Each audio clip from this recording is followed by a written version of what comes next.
July 3rd, 1969. Deep within the restricted military zones of the Soviet Union, the pride of the communist world sat on the launch pad, the N-1 rocket. It was a 30-story Titan, a massive technological gamble, designed to deliver a crushing blow to American morale by putting a Soviet cosmonaut on the lunar surface. First, the Kremlin had demanded a victory. They had demanded it fast, and they had demanded it cheap. But 17 seconds after ignition, the guidance system failed. The rocket collapsed back onto the pad with 2,600 tons of fuel on board. The resulting explosion wasn't just a technical failure. It was one of the largest non-nuclear blasts in human history.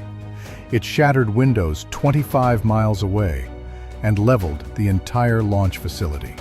In a single, blinding flash, the Soviet Union watched years of capital investment and national prestige evaporate into the atmosphere. They had tried to reach the moon on a budget. They had tried to bypass the rigorous quality control of a free market system, replacing expensive testing with political mandates. And the result was total insolvency. Meanwhile, half a world away in Florida, the American answer was waiting on the crawler transporter, the Saturn V. It was the most expensive machine ever built by human hands, a project so capital-intensive that it consumed 4% of the entire United States federal budget. Critics called it a waste of money, but the men who built it knew better. They understood that you cannot explore the heavens on a shoestring. The space race is often remembered as a battle of scientists or a contest of bravery. But looking at the balance sheets, it was actually a war of economic systems. The Soviet command economy, inefficient, corrupt, and cash poor, versus the overwhelming industrial might of the United States. The Soviets had the early lead. They had the propaganda, but they lacked the one thing that actually determines the victor in a war of attrition: deep, liquid capital. This is the story of how the American free enterprise system, backed by the most powerful economic engine on Earth, simply bought the moon out from under the Kremlin. We didn't just outfly them, we outspent them, we outmanaged them, and we bankrupted their ideology with a $25 billion check. This is the wealth of history. To understand how America won the space race, we first have to understand the terrifying economic reality of 1957. To the average American observer, the Soviet Union looked like an unstoppable juggernaut. They had launched Sputnik. They had put the first dog in orbit. Soon, they would put the first man in space. On the surface, it seemed that communism was actually working. The Kremlin projected an image of sleek efficiency, a command economy where a single order from the top could mobilize an entire nation without the messy debates of democracy. But this was a carefully curated illusion.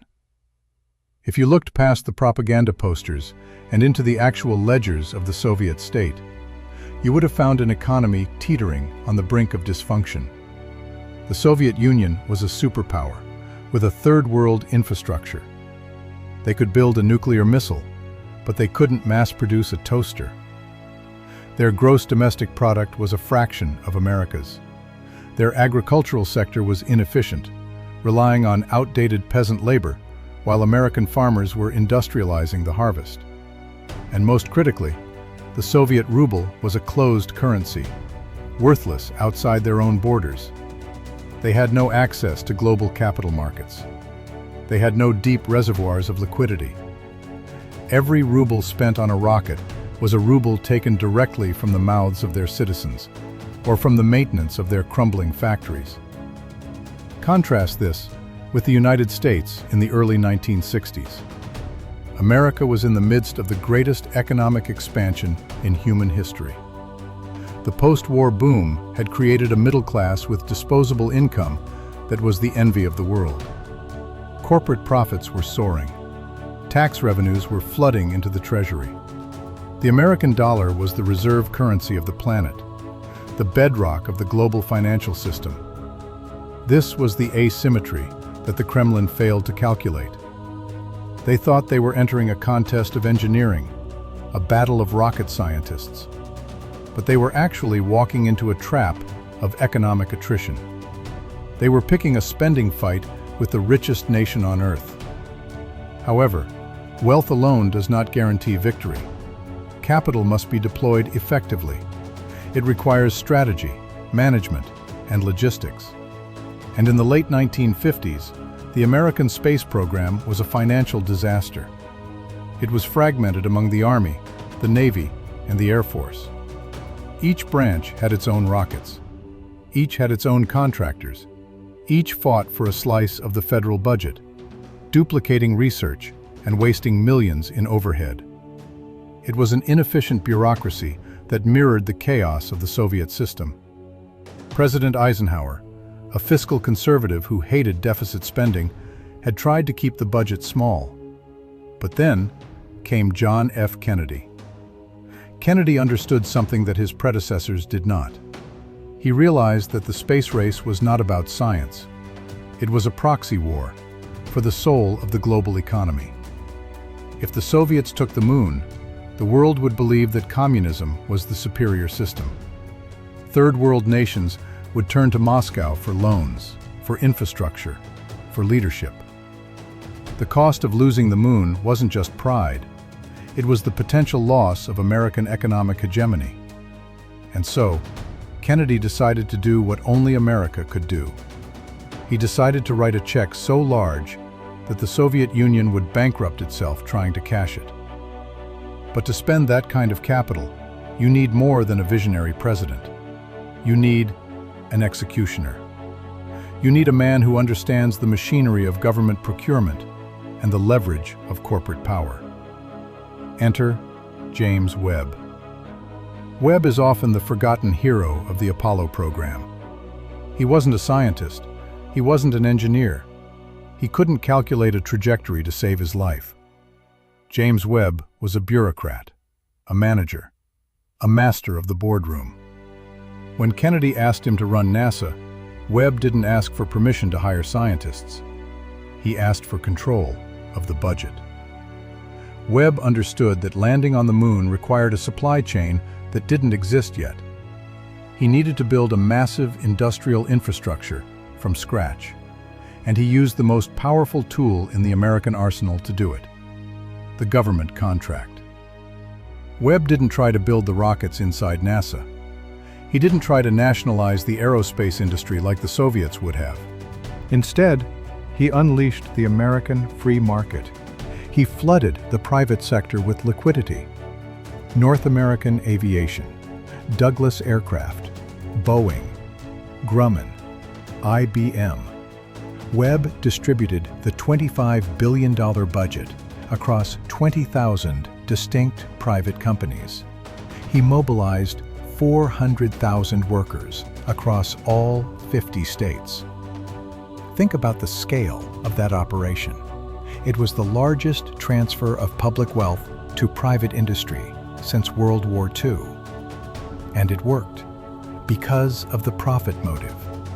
American companies competed fiercely for these contracts. They innovated faster, cut costs where they could, and delivered technology that was light years ahead of the competition, all because they wanted to secure the next quarterly earnings report.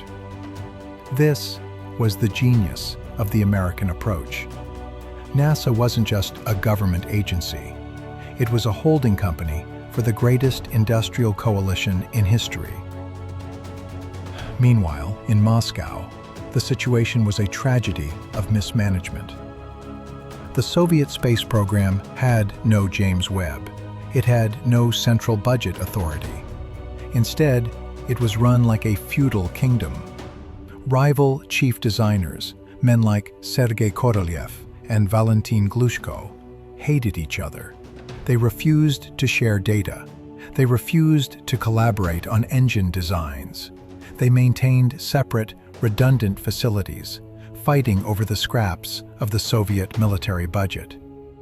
While James Webb was streamlining American procurement into a unified force, the Soviets were building two different moon rockets at the same time, splitting their limited capital in half. It was the fatal flaw of the command economy. Without the discipline of the market and without a transparent budget, corruption and ego drove the decision-making. The Kremlin demanded results, but refused to pay for the quality control required to achieve them. So while American factories were implementing rigorous, expensive testing standards mandated by Webb, Soviet factories were rushing production to meet political deadlines. They were welding pipes without X-raying them. They were installing wiring without documenting the schematics. They were saving rubles on the ground, only to lose millions in the air. By 1966, the financial disparity was becoming impossible to ignore. The United States was spending roughly $500 million a month on Apollo. That is an unfathomable burn rate. In modern currency, that is the equivalent of building a new aircraft carrier every few months and then launching it into the void. The Soviet economy simply could not sustain that level of output. They tried to hide the costs. They tried to cut corners. But physics does not negotiate, and gravity does not offer a discount. As the decade wore on, the American investment began to mature. The infrastructure was built. The factories were humming. The Saturn V was moving from blueprints to bending metal. The capital had been deployed. The assets were in place. But the risks were still astronomical. Money can buy hardware, but it cannot buy certainty. As 1968 approached, the United States prepared to make the ultimate gamble. They had spent the equivalent of a small nation's GDP on a single objective. If they failed, if the rockets exploded, if the astronauts died, it wouldn't just be a tragedy. It would be the greatest default on a public promise in American history. The bill was coming due, and the world was watching to see if the American system could actually deliver a return on its massive investment. January 27, 1967.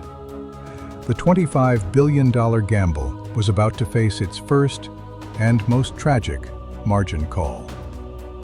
On a launch pad in Florida, 3 American astronauts were strapped into the Apollo 1 command module for a routine plugs-out test. Gus Grissom, Ed White, Roger Chaffee. These were the best pilots the nation had to offer, high-value assets in the cold calculus of the space race. But inside that capsule, a lethal combination of engineering oversights was waiting. A pure oxygen atmosphere, 30 miles of exposed wiring, a hatch that opened inward, sealing shut under pressure. A single spark ignited the oxygen. In seconds, the interior became an inferno. The crew was lost, and instantly, the entire American space program ground to a halt. This was the moment where a lesser nation or a less capitalized system would have folded. The tragedy exposed deep flaws in the procurement process and the contractor management at North American Aviation. Critics in Congress demanded the program be scrapped. They argued that the cost in blood and treasure had become too high. The return on investment, they said, was zero. But this is where the American system demonstrated its true resilience. In the Soviet Union, failures were state secrets. When a cosmonaut died or a rocket exploded, the records were scrubbed. The engineers were silenced. The data was buried. This meant the Soviets rarely learned from their mistakes because they refused to admit they had made them. But in America, the failure was broadcast to the world. NASA launched a ruthless, transparent investigation. They tore the command module apart, piece by piece. They found every flaw, every cut corner, every manufacturing defect. And then, they opened the treasury. The cost to redesign the command module was staggering. It required 18 months of downtime. During those 18 months, the standing army of 400,000 workers still had to be paid. The burn rate did not stop just because the rockets were grounded. Millions of dollars flowed out of the federal accounts every single day, with nothing to show for it but blueprints and schematics. It was a financial hemorrhage that would have bankrupted the Kremlin. But the American economy absorbed the shock. Engineers made over 1,300 design changes. They replaced flammable materials with fireproof beta cloth. They redesigned the hatch. They overhauled the wiring. They essentially built a new spacecraft from the ground up. It was an exercise in unlimited liability. The mandate was simple: fix it, no matter the cost. By the summer of 1968, the program was back on track. But the schedule was in ruins. The deadline set by President Kennedy to land before the decade was out was looming. And American intelligence agencies were picking up disturbing signals from the east. The CIA reported that the Soviets were preparing a massive rocket, the N-1, and a stripped-down spacecraft called Zond. Their goal was to loop a cosmonaut around the moon and return him to Earth before the Americans could get there. If the Soviets succeeded, even without landing, they would claim the propaganda victory. They would declare that they had won the race to the moon's vicinity. NASA was cornered.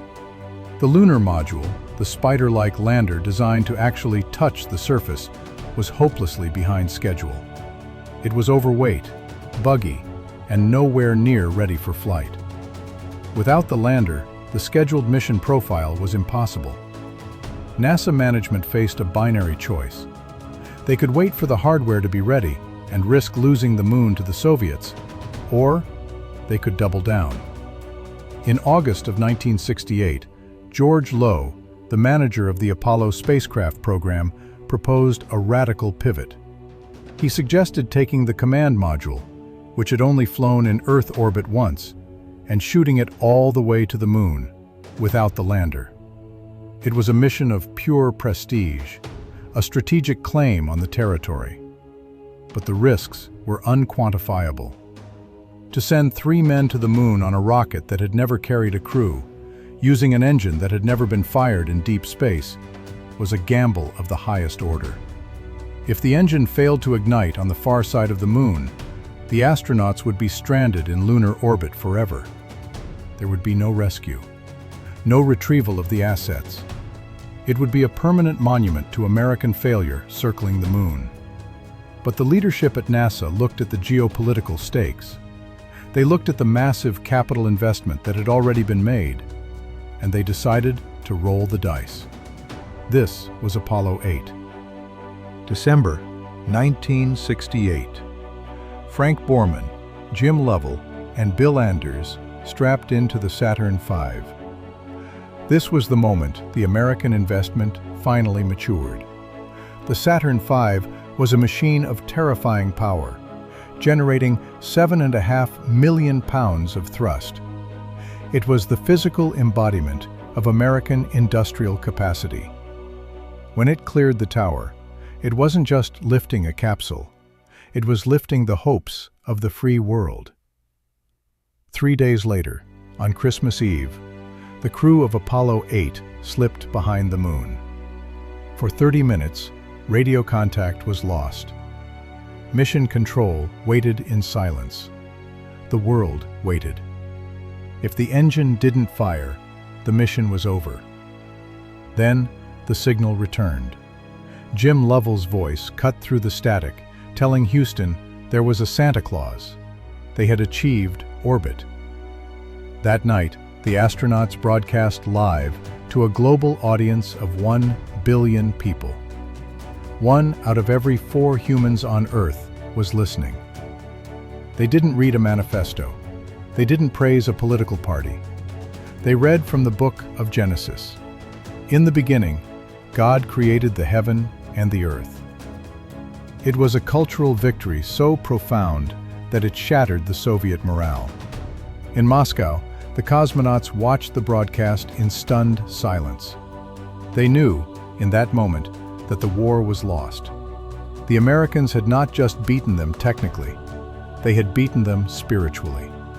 And they had done it with a display of technological dominance that the Soviet economy could simply not replicate. But the race wasn't officially over. America had circled the moon, but they hadn't landed. And the Kremlin, desperate to save face, pushed their engineers to the breaking point. They demanded a launch of their N-1 rocket before the Americans could attempt a landing. This brings us back to the explosion in July of 1969. Why did the Soviet rocket fail, while the American Saturn V succeeded? The answer lies in the ledger. The United States spent hundreds of millions of dollars building massive static test stands in Mississippi. We bolted the Saturn V engines to the ground and fired them until they broke, and then we fixed them and fired them again.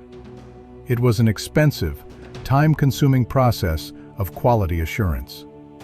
The Soviets, lacking the funds for such massive infrastructure, skipped the static testing. They decided to test their rocket by launching it. It was a strategy born of poverty, a penny-wise, pound-foolish approach to aerospace engineering. When a fuel pump failed on the N-1, the computer system couldn't handle the anomaly. It shut down all 30 engines instantly. The rocket fell back to Earth and took the Soviet space program's future with it. The explosion destroyed their only 2 launch pads. They had no money to rebuild them. They had no spare parts in the inventory. They had no liquidity to rush a solution. The Soviet challenge evaporated in a cloud of kerosene and liquid oxygen. By the summer of 1969, the path was clear. The United States had outspent, out-tested, and outmanaged its rival. The infrastructure was built. The supply chains were delivering. The procedures were written in blood and money. All that remained was the final, most dangerous transaction. Apollo 11. The culmination of 400,000 careers. The climax of a decade of deficit spending. The assets were positioned on the launch pad. The astronauts were ready.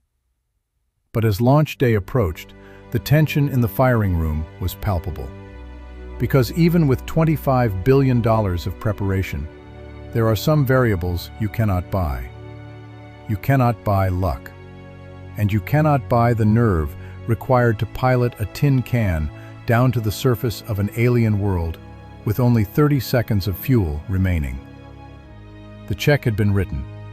Now, Neil Armstrong and Buzz Aldrin had to go cash it. July 20th, 1969, 4:16 in the afternoon, Eastern Daylight Time. The lunar module Eagle hovered over the Sea of Tranquility. The onboard computer was screaming alarms. The fuel gauge was reading critical. The burn rate was eating through the last reserves of propellant. But the pilot, Neil Armstrong, did not abort. He was operating on the dividends of a decade of training and the confidence provided by $25 billion of hardware. When the contact light finally illuminated and the engine cut off, the silence was deafening. The Eagle has landed. With those 4 words, the United States closed the account. The transaction was complete. The check that John F. Kennedy had written in 1961 had finally cleared. While the world celebrated the bravery of the astronauts, the economists and the strategists in Washington celebrated something else. They celebrated the validation of the American industrial model. We had taken a project that was theoretically impossible, funded it with public capital, executed it through private enterprise, and delivered the product on live television. ultimate proof of concept for the American system. But across the ocean, inside the walls of the Kremlin, there was no celebration. There was only the cold realization of bankruptcy. The Soviet leadership attempted to pivot. They tried to claim that they were never really racing to the moon at all. They claimed their focus was on robotic probes or space stations. But the ledger tells a different story. The Soviet Union had spent billions of rubles they did not have, chasing a prize they could not reach. And the cost of that failure was catastrophic. The N-1 rocket program, their answer to the Saturn V, was quietly canceled. The massive launch complexes were abandoned to rust in the desert wind. The billions invested in their lunar infrastructure became a total write-off, a toxic asset on the books of the Soviet state. But the damage went deeper than just wasted money. The space race had forced the Soviet Union to compete in a high-tech arena where their command economy was weakest. By trying to match American spending, they had neglected their own internal infrastructure. They had starved their consumer economy to feed their military-industrial complex, and they had nothing to show for it. The psychological impact was devastating. For decades, communism had promised that it was the scientifically superior system. It promised that the future belonged to the workers' state. But when Neil Armstrong placed the American flag in the lunar dust, that promise was exposed as a fraud. The world saw that when the stakes were highest and the challenge was hardest, it was the free market that delivered. But what about the American return on investment? Critics at the time argued that $25 billion was too high a price to pay for a box of rocks and a few photographs. They called it a vanity project. They were wrong. The Apollo program was the greatest research and development stimulus in human history. To navigate to the moon, NASA needed computers that were small, light, and powerful. They couldn't use the room-sized mainframes of the 1950s, so they poured millions of dollars into a new, unproven technology: the integrated circuit. NASA's demand for microchips drove down the price and drove up the quality. They essentially jump-started the Silicon Valley revolution. The laptop you use, the smartphone in your pocket, the GPS system that guides your car, all of these trace their lineage back to the capital injected into the economy by the space race. The $25 billion didn't disappear into space. It was invested right here on Earth. And the dividends from that investment are still paying out today. It created a technological gap that the Soviet Union never closed. By the 1980s, the American economy was digitized, efficient, and booming. The Soviet economy remained trapped in the industrial age, unable to process data, unable to innovate, and eventually unable to survive. In a very real sense, the race to the moon was the beginning of the end for the Soviet Union. America didn't just outrun them, we out-evolved them. And what of the men who managed this triumph? James Webb, the architect of the budget, retired before the landing. He never sought the spotlight. He was satisfied knowing that the machinery he built had functioned exactly as designed. His legacy is not in the history books, but in the organizational charts of every major American corporation that followed. And the astronauts? Armstrong, Aldrin, and Collins returned as global icons, but they were more than celebrities. They were the human face of American competence. They represented a society where merit, skill, and courage were the only currencies that mattered.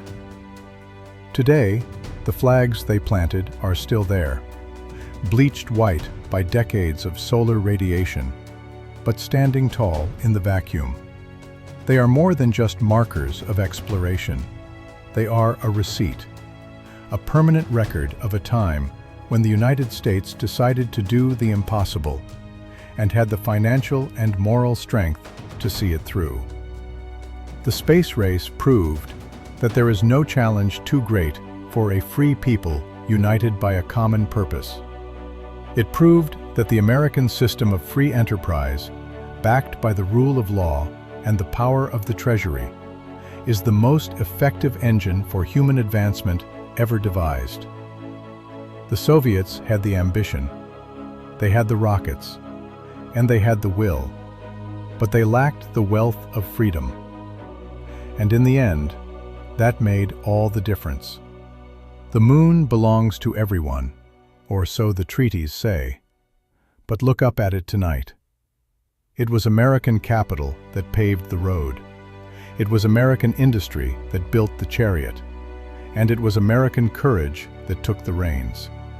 The world watched, but America did the work. This is the wealth of history.